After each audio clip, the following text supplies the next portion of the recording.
Hello everyone, welcome once again to an exciting video. So in the last video, which you are seeing on the screen, right? So where I have explained how you can use Ollama in your GitHub Copilot locally. So in this video, I have explained how you can configure your GitHub Copilot in your local machine so that you can avoid paying the money, right, for the AI tokens and all. So in this video I have shown you how you can use the cloud models, right? So when I try to record the video using the local setup, my laptop got hang and then I was unable to record, so sorry for that. So I'm making this video in the continuation of that, where I will explain you how you can run the AI in your local laptop itself, right? So let's continue on that. So let me open the Ollama first, right, on my machine. So Ollama,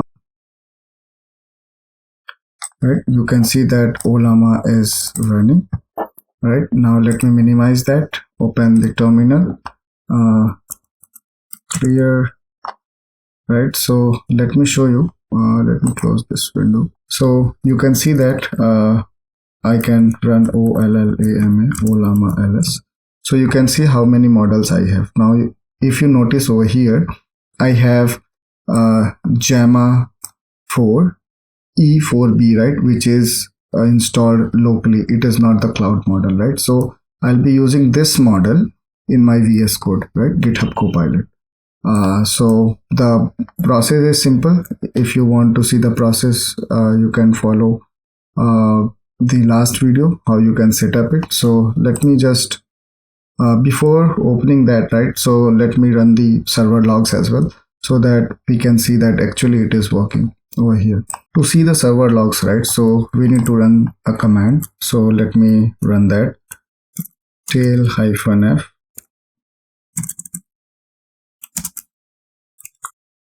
Right, now you can see this server, right? The server is running. So let me open the VS Code now. Right, now if I go here, you can see that as of now we have Cloud Haiku 4.5, but I can choose the JAMA 4 as well. Right, now you can see that I have model, right, JAMA 4 E4B, right, which is installed locally in my machine, right? So let me choose that. Now you can see that the local model has been chosen, and let me run this now, right? So you are an AI agent, knows about JavaScript and Node.js, create a Node.js application using Express.js. Right, so let's see whether it completes this task or not. Right, so to show you, right, so you can see that the server is running, right? Whatever the request it is sending to this server. So I'll be fast forwarding this video, right, and I'll show you once this is completed, right? So now you can see that the machine has started hanging, right? So that's why if we need powerful machines to run these kinds of system, right, there are lots of applications running in my machine, so we need to wait.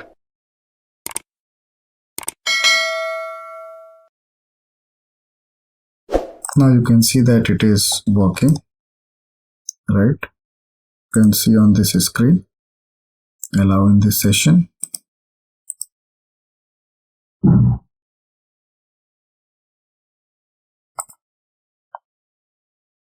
Now you can see that it has created the package.json, right?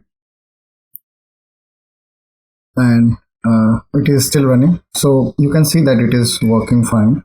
The local model as well, right? So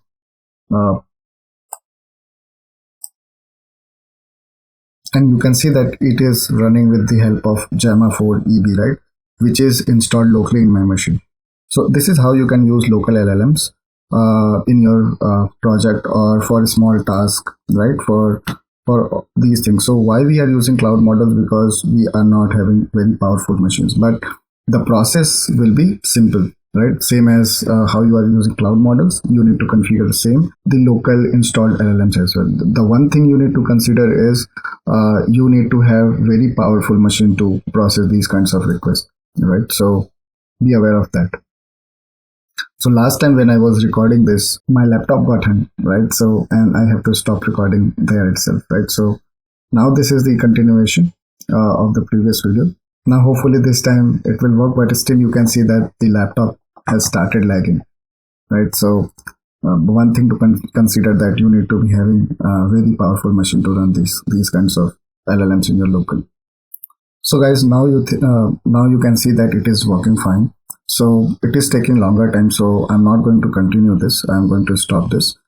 So for where you will use this, right? So you will use this for the smaller task, right? For simple things, right? So you should not be using for a large task. If you want to use for the larger task or the bigger or the complex one, right? So you need to use the really powerful machines, right? So I'm going to stop this video over here. So if you have learned from this video, do like this video and also subscribe for the upcoming videos. Thank you. Have a great day. Bye bye.